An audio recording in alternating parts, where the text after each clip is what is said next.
Hi, I'm Samuel, and this is Duty. Have you signed up for the launch of There's an Alien in My Toilet on Kickstarter? I hope that you do. It's gonna be a hilarious ride. The link is in the summary. See you there.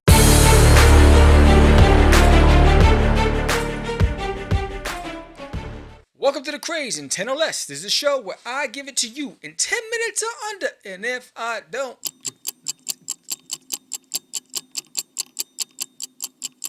I'm a broken record.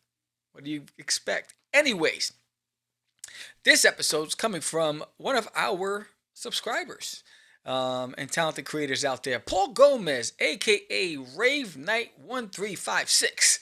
And he suggested that I do a topic on if you are not an artist. How do you pick your interior artists? Pencils, inks, and colors. That's the topic of the day. I'm Sam the Crazy Man Farrah.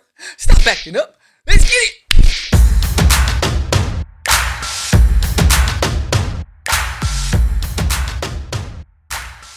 All right. This one's for you, Paul. Let me take a swig. So if you're not an artist, how do you know? Couple of ways to figure this out. Number one, genre. If you're the writer and you're trying to find an artist for your book, what genre, what is your market, who's your target audience, what is it? Is it a fantasy? Is it science fiction? Is it mystery?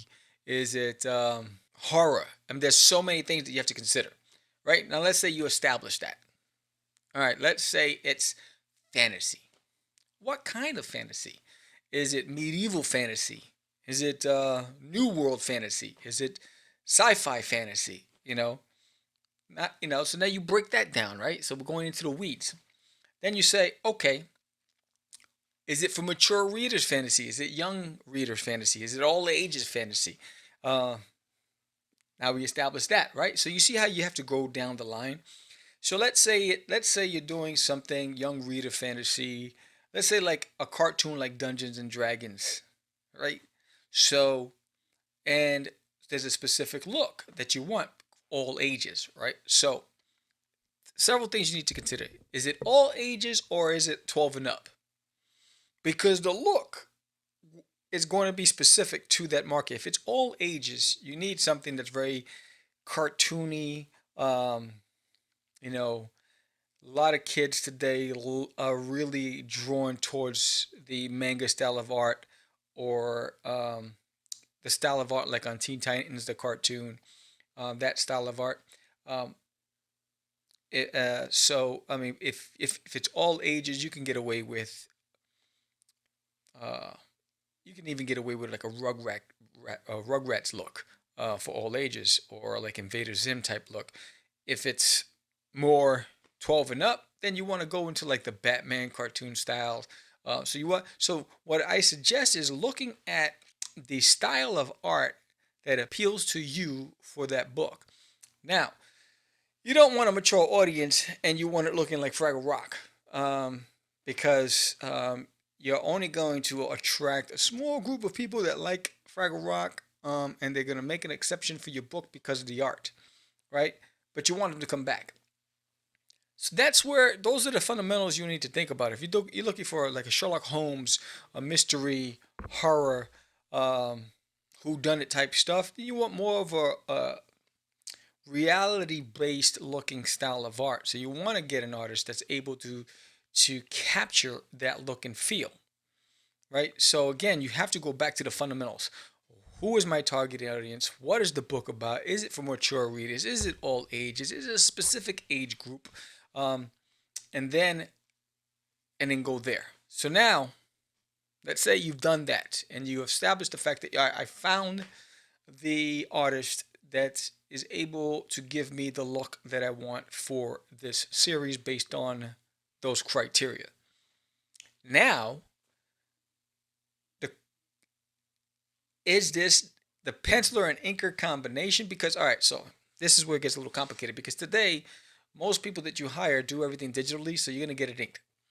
So it comes inked, right? But let's say you find a traditional artist, he's only gonna give you pencils. Now you have to find an inker. So the workaround for that is hire the penciler first. Get a sample page from the penciler.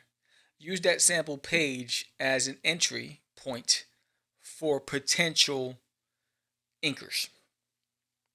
So, one of the things I do is when I go out and I'm looking for somebody to work on my books, I usually just hire colorists because I do a lot of the illustration myself. But if I'm doing, if I'm hiring a penciler, I want a penciler inker combo. I want the same guy that's going to give me what I'm looking for. So most of the time when I hire people, they're all digital artists and they're able to give me all of it in one shot. So I eliminate that part. But there's going to be some times when you need an inker. Um, so my suggestion is, my recommend is that you, when you go out there and you put out your project, say, look, this is my project. I'm looking for an inker. It's a 24-page comic book. Um, I have a specific budget in mind, but I need to see you ink this panel. Give them a panel, and use that, and give them a complex panel with a lot of stuff. Don't just give them simple stuff. Give them something that's a little complex and say, um, all real interest needs to be able to provide me a sample on this, not just your work. Because what I've seen is there's a lot of guys out there that'll use other people's work as their portfolio to get gigs, and then they underdeliver, right? Or they might have been paid really well on a project and they went all in, and then based on your budget, they're not willing to give you all that same level, that quality, and you'll notice that once you get that job is hired. So you hold them to that standard. So what I do is say, here's the panel, or here's a page. For me to consider you for this project, I need to see this. If without that, I'm not even going to engage in a conversation. Now you can say this page. You can say a page and say, look, if you get selected, then that page will be part of. You'll be paid for the page based on the budget. So if it's 24 pages, that's number one of the 24. So you're going to get paid for this if you get picked. So it's going to be in everybody's best interest that's going to be applying for this to really do a really good, solid job for you. You hold them to that standard. And you make sure in that negotiation, this is the standard. You just set the tone. We can't fall backwards. I had a colorist that, because she got overwhelmed with school and everything, as the quality started dropping. And so I sent the pages back. I was like, the first 90 pages that you did were fantastic. You're down to the last 20 pages and I'm not seeing the same thing. Please, what? I extended the deadline. I said, look, do not sacrifice the quality. If you want me to consider you for future jobs, we've had a great relationship up to this point. I need you to give me the exact look that you gave me from the first 90 pages. And the person, number one, I met them in the middle. I knew that they had school, they had finals and midterms and all that stuff, whatever it was. And so I said, you know what? I'm not in a rush here. I'm going to give you an extra 45 days, right? And for those last 20 pages. And I said, don't rush. So on top of the existing timeline, I added a new one. So that's that. Use that as a criteria. Now say you get the inker. You're good. Boom. You're good to go. Now you need a colorist. Same premise. First of all, look for colorists that are going to give you that look that you want. Are you looking for a moody look? Are you looking for a muted down palette? Are you looking for vibrant colors? Are you looking for flashy?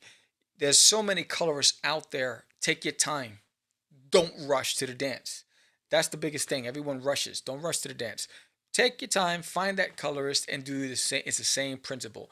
I love your portfolio, which is why I'm reaching out to you. But for me to consider you for this project, can you do this panel?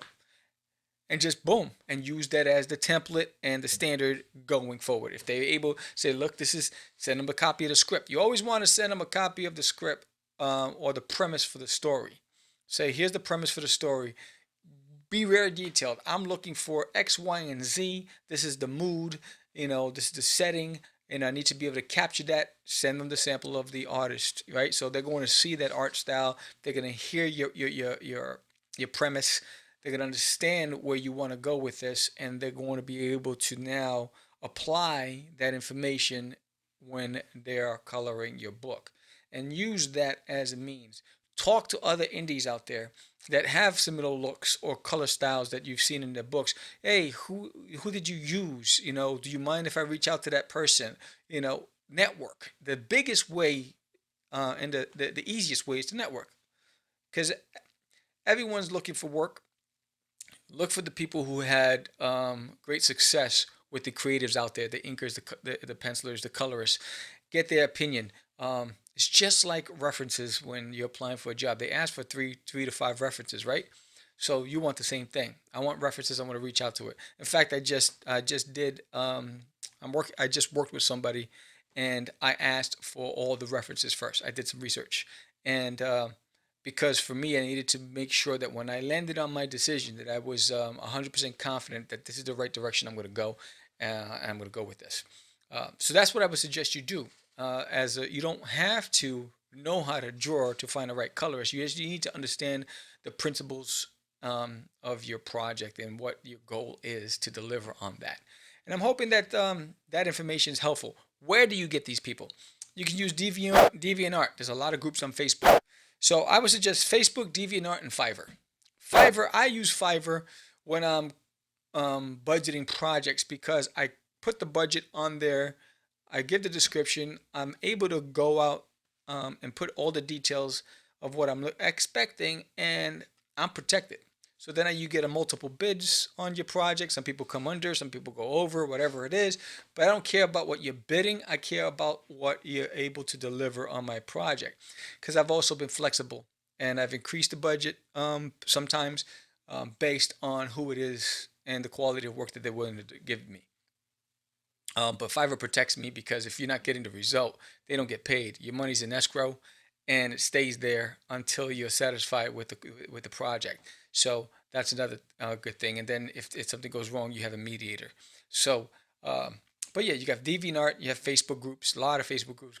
People are always looking for work, and people are always posting their portfolios. Or reach out directly to these creatives. Just type in Inker on Instagram. Go to their page, follow them, connect with them, DM them. Colorist, same thing, same premise. So it's not that complicated. Don't make it complicated, but don't rush, right? I think what happens is people rush, and don't go crazy, because some of these unknowns will try to jack up the prices on you and get you. And you got to understand, if you're hiring a name, someone who's a big name with a big reputation with a huge following, then you're going to pay a premium. But you not only want to just pay for the service, you want to pay for the name, to be able to use that name when you're promoting. So you want to be able to negotiate that also. But when you get with unknowns, just some of these unknowns, they want industry standard rates, which the professional industry standard rates, but they haven't made it there yet. So just be careful and always shop around, because there's always someone that's going to be able to meet your budget. Everybody wants work. So take your time. Don't rush to the dance. Sometimes you're going to pay a premium. I paid a premium for the cover for Forbidden for the graphic novel, but I negotiated for the interior pages, so I didn't have to pay a premium. But I met in the middle, right? And so again, use your communication skills. Talk to the people. With that said, that was another episode of the Craze in 10 or Less. Hey, I know you want to laugh. The world has been crazy right now. Everyone's going bonkers. Everyone's stressed. There's a lot of depression. I know I've been sipping on some stuff, because sometimes, I feel, like this is overwhelming, this world. One day you can go to this location. Now you can't go unless you have this and that. Soon we're going to have chips on our foreheads. So it's a time that we get to laugh. Do you want to laugh? Then sign up for There's an Alien in My Toilet. It is funny. It's hilarious. It's all ages. There's not that many campaigns on Kickstarter for all ages. This is for the entire family, where you all can sit around and laugh together and be kids again. So sign up for There's an Alien in My Toilet. It launches February 15th. I hope to see you there. If you like this episode, give me a thumbs up. Please recommend it to a friend. Hit that bell so you get all the updates for future episodes. We have What's in the Box. We have the Craze in 10 or Less. And if you have any ideas and you want me to cover it on this show, please do so. And again, thank you, Paul Gomez, a.k.a. Rave Knight 1356. I appreciate you. That's another episode of The Crazy and Tell Less. I'm saying the Crazy Man Vera. Peace.